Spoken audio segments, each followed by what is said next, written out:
is good, YouTube? Quinn Wade Basketball Analysis coming to you with a quick video. I wanted to let you guys know I got some new merchandise available, not just t-shirt anymore. I got different type of t-shirt, different type of shirts and logos that you can purchase on my spread shirt, and also hoodies now. We have expanded and added more to the channel and more merchandise for the brand. Thanks for supporting. It will be in the description and the links will be in the comment section below. Thanks for helping me and supporting the movement. Quinn Wade Basketball Analysis, I'm going. What is good, YouTube? Quinn Wade Basketball Analysis coming to y'all with a quick video. We're going to talk about my guy, Mikal Bridges, a guy that a lot of people felt was the perfect complementary player to basically every team in the league when he came out the draft. He has so much hype, and he has so many people saying so many positive things about his game. So many people saying that he's going to be a star. He's going to do the dirty work. He's going to be a glue guy. And we 2 years into his career. And last year, talking about Mikal Bridges as a rookie coming into the league, a player that so many people coveted and would love to have. And I was actually disappointed because I wanted to see more from Mikal Bridges than I seen last year. And coming into this year, he hasn't really made substantial improvements when it comes to the offensive side of the ball. He has become one of the better perimeter defenders, and you don't really hear too many people say that because Phoenix has been playing meaningless basketball over the last couple years because they haven't even came close to making it to the playoffs. And Mikal Bridges is a guy that's not the flashiest guy.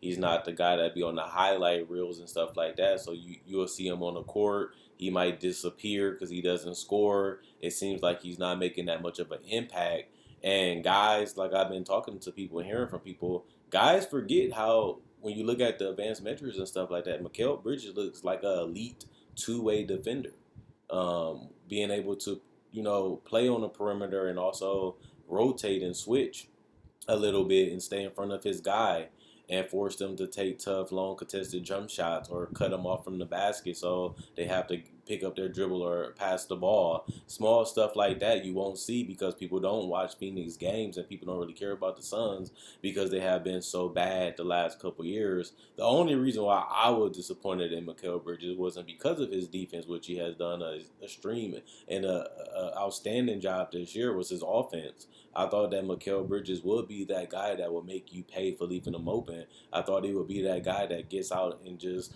get steals, get rebounds, or even just run the fast break and get good finishes at the rim. But he has literally become a guy that's been a disappearing act.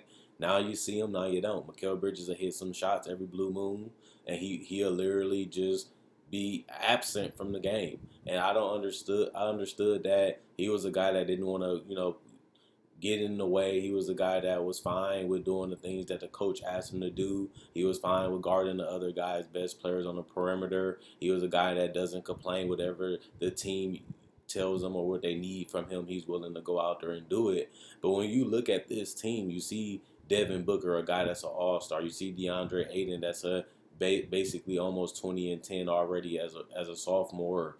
And when you look at this team, they need more. They need somebody to be more, and that's why they made the trade for Kelly Oubre, because they need guys that can space out the floor, guys that are actual threats.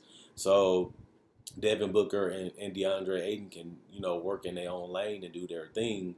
And even though their relationship ain't where it needs to be on the court, they're still young and they're still developing as a duo. But the thing that makes duos so great are the support system around them, being able to have guys that fit their style of play, that fit within them. And I thought Mikal Bridges was an excellent thing to trade for because he does have the ability to set good screens every blue moon and hit a three every once in a while if you double team or leave somebody when they collapse the defense, and he can punish you for that. But Mikal Bridges literally makes it seem like he doesn't care about scoring at all. And I think that we're in an era right now where teams like to get up and down, and for Phoenix not to be a great defensive team, they need some type of punch offensively.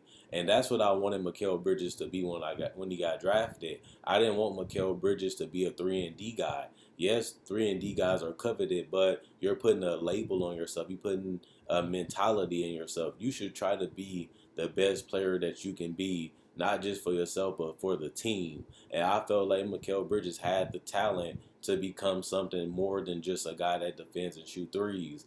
And that's the main reason why I was disappointed in him as a rookie, because he's putting himself into a mold, he's putting himself into a box when he can have unlimited potential. This is a guy that can get to the basket. This is a guy that can shoot. This is a guy that can come off screens and knock down mid-range from time to time. Villanova used him in a variety of ways, and he could have built upon that. But it seems like he's comfortable and he's fine with just being a guy that can sit in the corner and just knock down threes from time to time whenever he's open.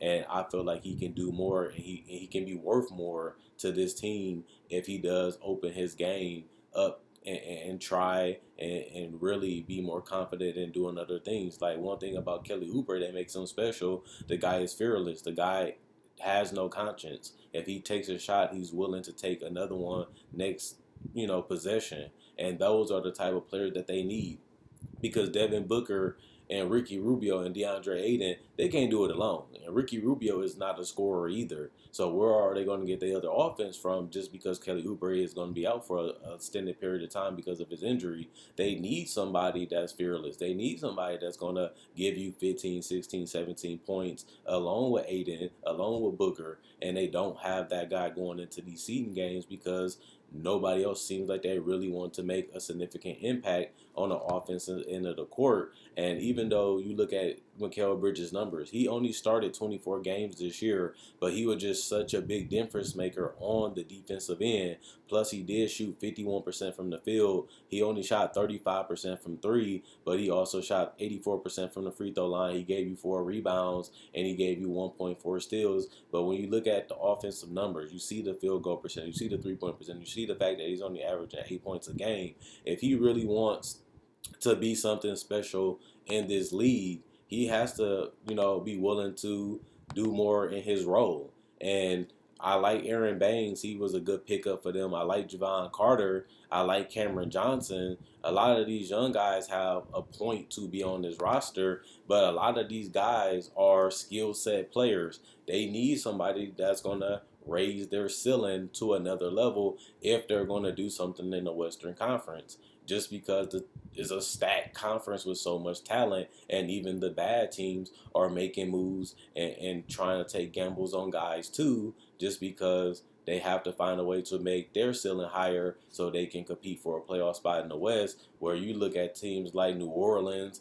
and Stephen Curry and them didn't make the playoffs. Portland is outside. San Antonio is outside. Minnesota getting Malik Beasley with D'Angelo Russell and now Towns all together. And you look at the Memphis Grizzlies, they're not even guaranteed to make it to the playoffs next year because people didn't even make it. Didn't even think they'd make it this year. And somebody has to get into that 7th or 8th spot, and somebody has to drop out.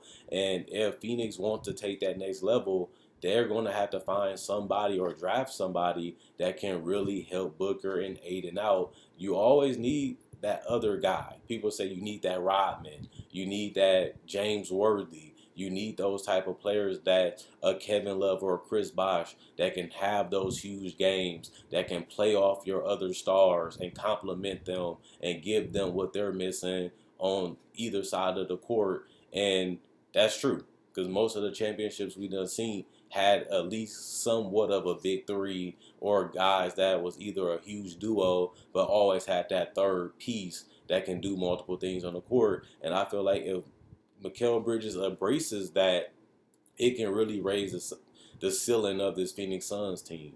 Just because if you have another guy that's a 35, no, we need him to be a 40% three-point shooter like we've seen Otto Porter do in Washington. We need him to want to handle the ball and make plays from time to time. We need him cutting to the basket a little more often. We need him being able to come off screens and knock down some shots so he can be more of a threat, so the defense can pay more attention to him, which allow Booker to move in and allow Aiden to get the ball in certain areas and get more room and more space to do their thing individually, or even just set up other plays so that way they have more threats around them, so you have to pick your poison, making them even tougher to guard. And I feel like guys like Bridges and Cameron Payne, and not Cameron Payne, but Cameron Johnson, and these guys, they're so fixated on being the players that they are. They need to be bigger and better than what they are and try to embrace a new role. Somebody's going to have to fill that role. And I'm surprised because usually young players want to show and go out there and do these things because they want the paycheck to be bigger. They want to be bigger stars. And I don't see nobody in Phoenix right now that wants to go out there and be that third guy. I see a bunch of guys that know what their game is and they stuck to it, but I don't see no guy that wants to go out there outside of Kelly Oubre, who's out, that really wants to go out there and make a name for himself, make a brand and an image for himself, and really go out there and be that third guy for this duo.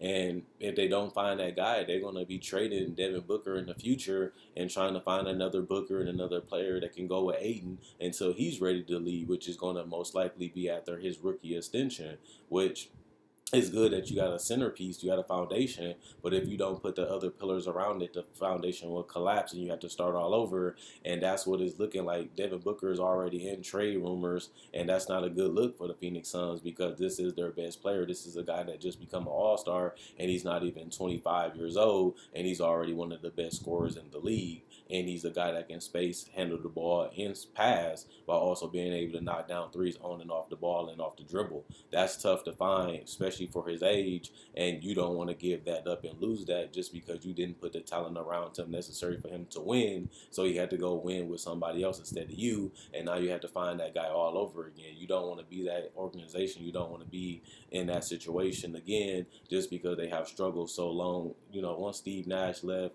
this team has basically been trying to find an identity.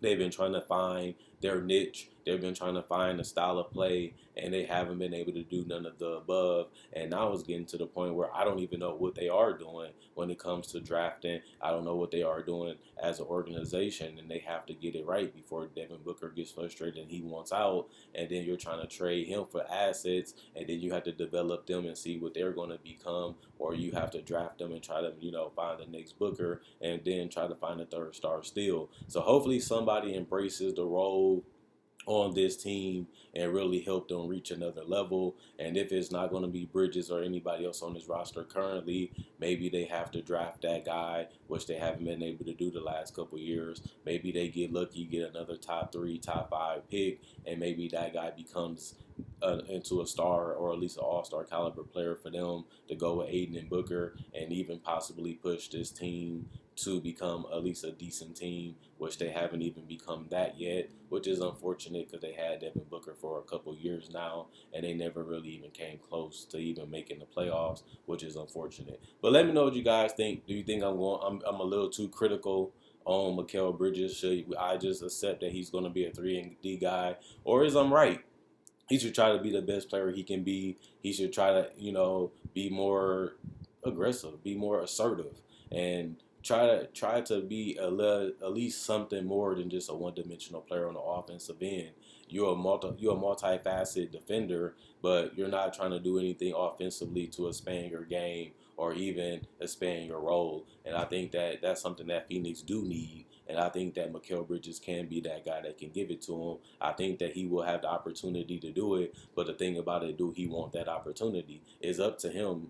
It's not going to be forced to him because he is one of their better players. But if you're going to be that great defensively, you should be trying to be equal offensively. We've seen guys like the Paul Georges, the Jimmy Butlers, the Kawhi Leonards literally have that opportunity and took it and became some of the best players in the NBA and future Hall of Famers. And Mikal Bridges, that's what he was compared to, but he could be a Trevor Ariza who was a perfect complementary player, but never was a great player in the league or even a star. He was a good player, but not great. And I think Mikal Bridges have potential to be better than that, and he should be trying to do better than that. And if he does, he can make a lot of money, make possibly the Hall of Fame, and even become possibly one of the best players in the league. He has the length, he has the size, he has the quickness. He just need a little bit more strength, and he can go out there and compete with anybody on either ends of the court. Hopefully, he does become that, and that's the only thing I'm disappointed in him. Other than that, he's been having a solid year.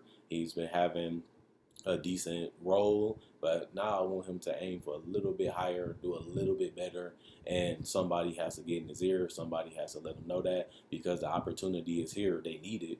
They want it. Why Mikal Bridges can't be that guy? Other than that, check out my website, analysisplayground.com. Link will be in the description comment section below. Check out my Facebook page, analysisplayground.com. Link will be in the description comment section below. Like on Facebook to show support. Thanks for everybody that did like on Facebook. Also, if you're new to the channel, I have over 1,000 videos on this channel. I make videos about basketball each and every day. So if you love basketball, you can't live without it. This is the channel for you, as I do offer breakdowns on players, rookies, legends, and summer league breakdowns. I also cover top 10 lists, season previews, free agency trade deadline.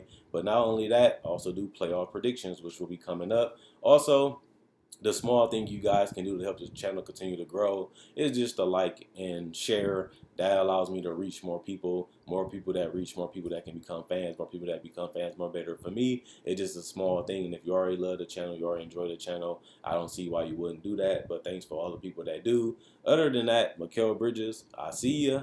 I love you, but I need you to do just a little bit more, and so does Phoenix if they want to go to another level. Other than that, Quinn Wade Basketball Analysis, I'm going. I'll be back tomorrow with another video.